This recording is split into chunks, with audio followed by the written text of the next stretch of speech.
USB. Ito yung product nito guys, yung detalye ng product nito ay 9 universal socket. Ito na po yan. 1, 2, 3, 4, 5, 6, 7, 8, 9 plus 2 USB. Ito yan yung universal guys, yung apat yung pang computer. Yung tatluhan yung socket, 1, 2, 3, 4 plus 2 USB.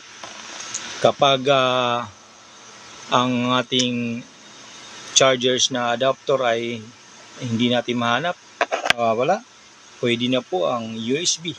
Ito. Same lang po guys yung power supply o yung current na fast charger din po.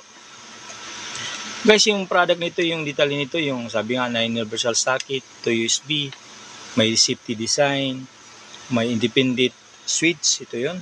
Then multifunctional socket, then suitable for plugs, then ultra thick